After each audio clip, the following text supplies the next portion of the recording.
Good morning, everybody. I want to welcome you here to Prog Monster. We're back here with the Pooh Jays today. Yes, we are. Definitely with the Pooh Jays.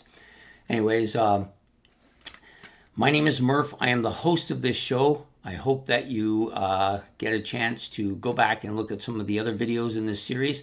This is the series that we're running for the month of July. 31 albums that introduced me to this band, and today's one is this one. Jethro Tull, the original Masters album, greatest hits if you want. This was my introduction to Jethro Tull. I know that seems kind of strange considering how many studio albums they actually have. I was not a Jethro Tull fan. My friend introduced me to a couple of songs by them early in our search for new music when we started breaking away from Kiss, but I was not a fan of this band, so I didn't really go there. This I didn't get until 1988. I went out one day and spent about $300 on CDs, and this was for sale. It was maybe like $5 or $3 or something, and I thought, you know what? I don't really like Jethro Tull, but there might be a song or two that I could get into here, and so I bought this album. The original Masters, and the reason I picked this one was because it had two songs on it that I knew. Well, actually three. It had Living in the Past, Aqualung, and Bungle in the Jungle. Now, Bungle in the Jungle was the first kind of Jethro Tull song that I liked. It was a little bit more up-tempo, a little bit more poppy, so I kind of grew to like it. But over the life of this album, which I played this album absolutely to death. I had it in my car. I played it at home. I would drag it everywhere with me. I absolutely fell in love with it. And almost every song on this album I thought was killer. Living in the Past, which was almost immediately one of the first songs on the album that I liked a lot. And of course, Aqualung was on here, so I often didn't listen to that part. Too Old to Rock and Roll, Too Young to Die. Didn't like that initially either. Locomotive Breath, I grew into it because I recognized it a bit. Skating Away on the Thin Ice of a New Day, of the New Day. This was a song that I didn't initially like, but it grew on me quite a bit over time. Bungle and Jungle, of course, I knew. Sweet Dream, another song I kind of passed on. Songs from the Wood became one of the first Jethro Tull songs that I found myself singing to. Witch's Promise, Thick as a Brick, and Minstrel in the Gallery. Didn't really like any of those at first.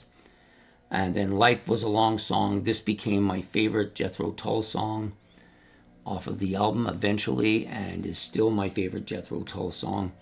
Just an absolute killer song. I memorized the lyrics. I love the vocal part of it. I love the story. It's actually one of those few Jethro Tull songs you can kind of follow along. The words making a little more sense.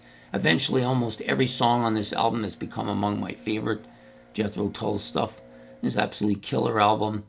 So introduced me to Jethro Tull probably in about 1988. When it might have been a little bit later, but I think it was about 1988. That's when I got the album, so I'm thinking around that time period. I started listening to more rock music, was getting into stuff, and this was one of those albums that I pulled out of that $300 purchase and was listening to it right away. There's two or three others. Some of the stuff stayed on that shelf for a very long time, but mostly this one was the dominant one of that period of time. So maybe not what you would expect me to get into Jethro Tull from, but sometimes greatest hits will work to that advantage as well and introduce you to a band, and that's the case with this Jethro Tull. So this is the number 6 album on my list of 31 albums that introduced me to these bands. I hope you've enjoyed this episode. If you have, please hit like and subscribe. That helps me.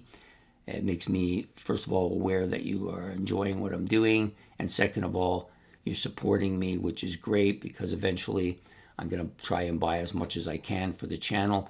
If I have more, kind of even a few dollars here and there, help will bring more albums in for me to look at and talk about, which is what I really want to do. So I hope that you've enjoyed this. Please make any comments about this particular album or any Jethro Tull album that you might want to make comments about. and then we'll have a conversation, which is great. So please hit the notification bell so you don't miss any of the episodes that are coming. And we will see you again here on Prog Monster. So my name is Murph. Have yourself a good evening. Take care.